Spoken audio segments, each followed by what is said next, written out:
Welcome to our YouTube channel. আগের ভিডিওতে আমরা আমাদের বৃন্দাবন পৌঁছানোর পরের অভিজ্ঞতা আপনাদের সাথে শেয়ার করেছিলাম। এই ভিডিওতে বৃন্দাবনে আমাদের দ্বিতীয় দিনের যাত্রা আপনাদের সামনে তুলে ধরব, যেখানে আমরা মথুরা, গোকুল ও নন্দগাঁয়ের সমস্ত মন্দির এবং সেখানকার ইতিহাস আপনাদের জানাবো, যার বেশিরভাগটাই হয়তো অজানা। তাহলে চলুন বেশি দেরি না করে ভিডিওটি শুরু করা যাক। বৃন্দাবন পৌঁছানোর পরদিনই আমরা ঠিক করে ফেলেছিলাম যে আমরা গোকুল, মথুরা এবং নন্দগাঁও একসাথে দর্শন করে নেব। ভোরবেলায় তাই আমরা মথুরার উদ্দেশ্যে বেরিয়ে পড়েছিলাম। যমুনা নদীর তীরে অবস্থিত মথুরা উত্তর মধ্য ভারতের উত্তরপ্রদেশ রাজ্যের একটি জেলা। এই স্থানটি বৈষ্ণব ঐতিহ্যের সবচেয়ে পবিত্র স্থানগুলির মধ্যে একটি, যা এই জেলাকে একটি গুরুত্বপূর্ণ হিন্দু তীর্থস্থানে পরিণত করেছে। মথুরা মিউজিয়ামের আর্কিওলজিক্যাল সার্ভে অফ ইন্ডিয়ার ফলক অনুসারে প্রাচীনতম ভারতীয় মহাকাব্য রামায়ণে এই শহরের উল্লেখ রয়েছে। মহাকাব্যে ইক্ষ্বাকু রাজপুত্র শত্রুঘ্ন লাবণাসুর নামক এক রাক্ষসকে বধ করেন এবং জমি দান করেন।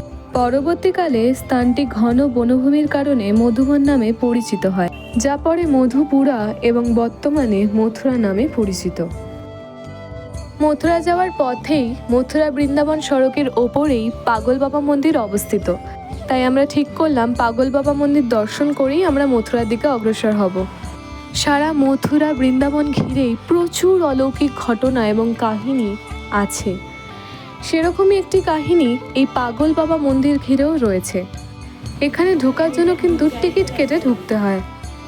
মন্দিরের ভিতরে ঢুকে আমাদের একদমই মনে হলো যে এই মন্দিরটিও পুরোপুরি গোদাবিহার মন্দিরের মতোই, কিন্তু এই মন্দিরের যে কাহিনী রয়েছে সেই কাহিনী শুনে কেউ অবাক হবে না এমনটা হওয়া সম্ভব নয়। বলা হয় একজন দরিদ্র কৃষ্ণভক্ত ব্রাহ্মণ সারাদিন ঠাকুরজির নাম জপ করতেন। তার যা কিছু ছিল, যা কিছু তিনি পেতেন, যা কিছু করতেন, সবই তিনি ঈশ্বরের ইচ্ছা বলে মেনে নিয়ে সুখে জীবনযাপন করছিলেন। একবার তিনি এক মহাজনের কাছ থেকে কিছু টাকা ধার নেন এবং তা খুব শীঘ্রই ফিরিয়ে দেওয়ার কথা দেন। ব্রাহ্মণ প্রতি মাসে নিয়ম অনুযায়ী কিস্তি হিসাব করে মহাজনের কাছে টাকা ফেরত দিতেন। শেষ কিস্তির কিছুদিন আগে মহাজন তার বাড়িতে টাকা আদায়ের চিঠি পাঠায়। এটা দেখে ব্রাহ্মণ ভীষণ পরিমাণে বিরক্ত হয়ে যায়। বিষয়টি রীতিমতো আদালত পর্যন্ত যায়। ব্রাহ্মণ বিচারক লীলানন্দ ঠাকুরকে অনুরোধ করে বলেন যে এক কিস্তি বাদে তিনি মহাজনের সমস্ত ঋণ পরিশোধ করে দিয়েছেন। মহাজন একদম মিথ্যা কথা বলছেন। এ কথা শুনে মহাজন রেগে গেল এবং যুক্তি দিল যে সে কোনো অন্যায় করেনি। আসামি যাকে টাকা ফেরত দিয়েছে তাকে আদালতে হাজির করুক তাহলে। এ কথা শুনে ব্রাহ্মণ চিন্তায় পড়ে গেলেন, কারণ তিনি যে টাকা ফেরত দিয়েছেন সেটা দেখার তো কেউ ছিল না। ব্রাহ্মণ ভগবানকে স্মরণ করে সাক্ষী হিসেবে শ্রীকৃষ্ণের নাম নিলেন। প্রথমে বিচারক এ কথা শুনে অবাক হলেও পরে ব্রাহ্মণের কাছে তার ঠিকানা চাওয়া হয়। ব্রাহ্মণের অনুরোধে বাকে বিহারী মন্দিরে নোটিশ পাঠানো হয়।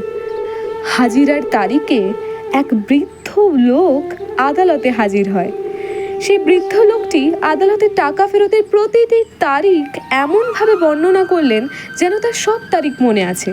মহাজনের খাতায় বৃদ্ধের উল্লেখিত টাকার তারিখও সঠিক বলে প্রমাণিত হলো। সমস্ত প্রমাণ পাওয়ার পর বিচারক ব্রাহ্মণকে নির্দোষ ঘোষণা করলেন, কিন্তু বিচারক তখনও অবাক হয়েছিল যে এত বৃদ্ধ কিভাবে এত তারিখ মনে রাখতে পারে। বিচারক ব্রাহ্মণকে তার সম্পর্কে জিজ্ঞাসা করলো যে এই বৃদ্ধটি কে ছিল। ব্রাহ্মণ বলল তিনি জানেন না তিনি কে ছিলেন। বিচারক খুব অবাক হলেন। তার মনে প্রশ্ন আসতে থাকলো, কে সেই লোক?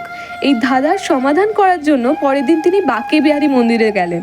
তিনি জানতে চাইলেন যে আগের দিন আদালতে কে এসেছিলেন। বিচারক মন্দিরের পুরোহিতকেও জিজ্ঞাসা করলেন। তিনিও বললেন যে চিঠিপত্র তিনি ভগবানের পায়ের কাছেই রাখেন। ওই বৃদ্ধের কথা জিজ্ঞাসা করায় পুরোহিত বলল এখানে এমন কেউ থাকে না। সব কথা শুনে বিচারকের মনে হলো তিনি নিশ্চয়ই স্বয়ং বাকে বিহারী লাল ছিলেন। এই ঘটনাটি বিচারকের ওপর এমন প্রভাব ফেলে যে তিনি তার পদ থেকে ইস্তফা দিয়ে দিলেন। নিজের বাড়ি পরিবার পরিত্যাগ করে সাধনার পথ অনুসরণ করলেন। স্থানীয় লোকেদের মধ্যে তিনিই পাগল বাবা নামে বৃন্দাবনে পরবর্তীকালে ফিরে আসেন। তারপরেই মন্দির নির্মাণ করেন। সেই থেকে এই মন্দিরটি পাগল বাবা মন্দির নামেই বিখ্যাত। পাগল বাবা মন্দিরের কাছেই ছিল বিড়লা মন্দির। আমরা পাগল বাবা মন্দির থেকে বেরিয়ে বিড়লা মন্দিরে প্রবেশ করলাম। বিড়লা মন্দির মথুরার সুপরিচিত মন্দিরগুলোর মধ্যে একটি। মন্দিরটি 1946 সালে বিড়লা ইন্ডাস্ট্রিতে শিল্পপতি যুগল কিশোর বিড়লার দ্বারা নির্মিত হয়েছিল। মন্দিরটি গীতা মন্দির নামেও পরিচিত, কারণ এটিতে শ্রীমদ্ ভগবদ গীতা খোদিত একটি স্তম্ভ রয়েছে। এরপর আমরা গায়ত্রী মাতা মন্দিরে গিয়ে পৌঁছালাম। এই 3টি মন্দিরে কিন্তু খুব কাছাকাছি অবস্থিত, যেই কারণে আমরা হেঁটেই এই 3টে মন্দির দর্শন করলাম। গায়ত্রী মাতা মন্দির কিন্তু এখনও তৈরি হচ্ছে আরও বড় করে। এই যে মন্দিরটায় আমরা প্রণাম করলাম, এটাই মেন পুরনো মন্দির। এখন নতুন ভক্তদের অনুদানের মাধ্যমে নতুন বড় মন্দির তৈরি হচ্ছে। এখনও কাজ চলছে, আশা করা যায় যে 2 বছরের মধ্যে কাজ সম্পূর্ণ হবে।